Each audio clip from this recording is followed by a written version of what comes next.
India ने Netherlands को एक तारीखी बर्तनाक शिकस्त देकर नीदरलैंड को वर्ल्ड कप से बाहर कर दिया, जिसके बाद इंडिया, साउथ अफ्रीका, ऑस्ट्रेलिया और न्यूजीलैंड इस वक्त सेमीफाइनल में मौजूद हैं, जिनमें सेमीफाइनल का पहला मुकाबला इंडिया और न्यूजीलैंड के दरमियान 15 तारीख को, जबकि दूसरा मुकाबला ऑस्ट्रेलिया और साउथ अफ्रीका का होगा 16 तारीख को। इन 4 टीमों में जो भी 2 टीमें जीतेंगी वो सीधा फाइनल में जाएंगी और इनका फाइनल मुकाबला 19 तारीख को खेला जाएगा। जिसके बाद भारतीय टीम के कप्तान रोहित शर्मा का इंटरव्यू जारी हुआ, जिसमें उनका कहना था कि हम भगवान का एक तो शुक्रिया अदा करते हैं कि हम फाइनल में, सेमीफाइनल में और फाइनल भी जीतेंगे।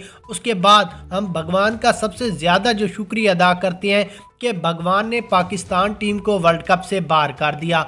अगर पाकिस्तान अपना आखिरी मैच जीत लेता तो पाकिस्तान और हमारा सेमीफाइनल मुकाबला होना था, लेकिन हम बहुत बहुत शुक्रिया करते हैं कि पाकिस्तान जैसी टीम वर्ल्ड कप से बाहर हो गई।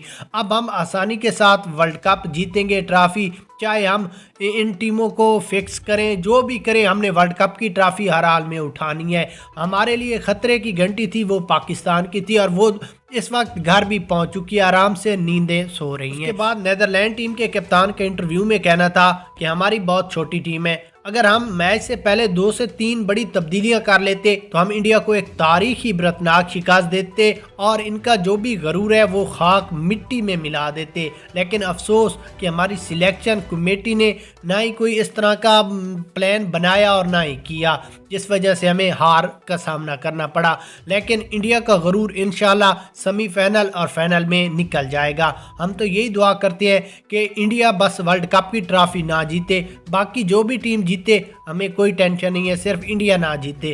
तो आप अपनी राय दें कि सेमीफाइनल कौन सी 2 टीमें जीतेंगी और फाइनल कौन सी टीम वर्ल्ड कप।